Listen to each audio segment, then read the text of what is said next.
Hi, hello, good morning mga tita. Nandito na naman ang tita nyo para sa daily recipe nyo. Gagawa tayo ngayon ng ginisang giniling mga tita, pero wag ka, ang dami-daming maaabot ng recipe na ito. So ang unang-una natin gagawin mga tita, ihanda natin yung mga ricados natin, syempre giniling. Tapos ang gamit ko na garlic mga tita is roasted garlic na siya, tapos may toyo at black pepper, tapos may bouillon powder lang, yan lang yung kailangan natin mga tita.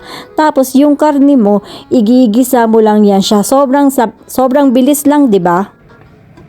So yung garlic mong mga tita, pwedeng yung fresh garlic ang gagamitin mo. Tapos yung bouillon powder mo, kung wala ka nun, pwede namang ano ang gagamitin mo mga tita, Knorr cubes, pwede na yun siya. Ang pinakauna natin gagawin mga tita is igisa natin yung karne natin. Tapos wag mong masyadong imimix-mix mga tita kasi nadudurog yung karne mo. Hayaan mo siya dyan magdikit-dikit para ang result niyan is buo-buo para mas masarap siya mga tita. Parang ganyan lang siya. Tapos kahit mapula-pula pa siya mga tita, pwede mo nang ilagay yung mga ricados mo. Tapos tutuin mo na lang siya nang hindi mo masyadong minimix-mix ha. Yung apoy ko naman mga tita is nakaset siya ng medium fire. Itong recipe na to mga tita, maganda to kapag madami kang budget. Bumili ka ng madaming giniling, tapos gaganituhin mo siya, isusut mo siya, igigiling mo siya, iginisa mo siya. Tapos ilalagay mo siya sa ref mga tita. Pwede siya, aabot siya ng 1 month. At kung gusto mo pa, ilagay mo siya sa freezer mga tita para umabot ng mas mahabang span of time para hindi ka mawawala ng ulam sa bahay mo.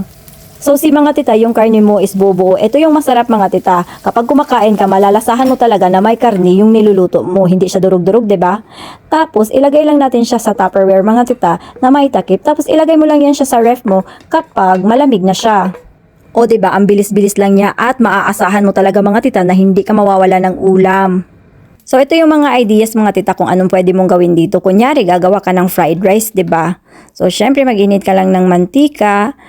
Tapos, itlog, kailangan mo ng itlog, tapos yung kanin mo mga tita, tapos ilagay mo lang yung giniling mo, o 'di ba, yung nasa ref mo na giniling, kukunin mo na lang yun mga tita.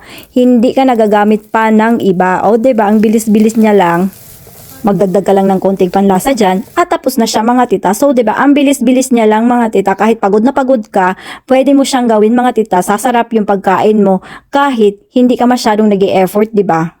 So, kunyari gusto mong maggulay mga tita, o 'di ba, ang bilis-bilis niya lang. Kukunin mo lang sa ref mga tita, gagawin mo siyang pansahog, 'di ba? At dahil buo-buo siya, malalaki yung karne natin, masarap yan siya mga tita, malalasahan mo na may sahog talaga.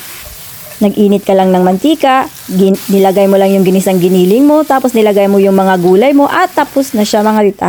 So, sobrang bilis niya lang talaga. At nakakasave ka ng time mga tita, hindi ka talaga pagod na pagod ba? So si mga tita, laking tulong talaga ang recipe ng ginisang giniling na to. Time at energy saver talaga siya.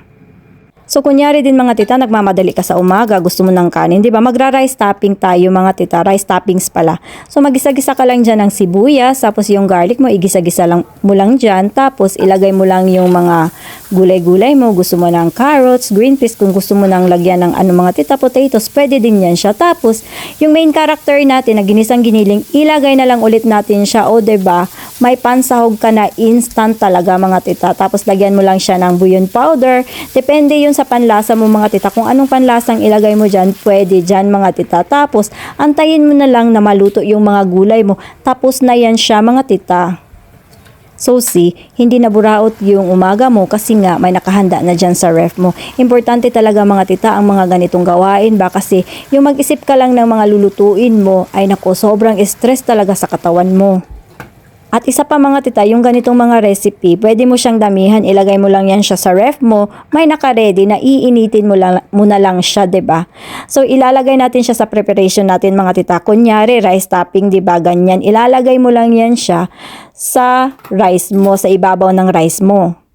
Tapos nag-effort na rin ako mga tita, mahilig kasi din ako sa effort. Manilagyan ko na lang din ng itlog para gumanda pa yung design niya, para mas lalong sumarap siya. And tcharan! Ito na yung outcome niya mga tita, o 'di ba? Tingin pa lang masarap na siya. And by the way, ako lang din ang nag-boil ng itlog ko na yan mga tita. So try nyo na to sa bahay nyo mga tita, promise magpapasalamat ka.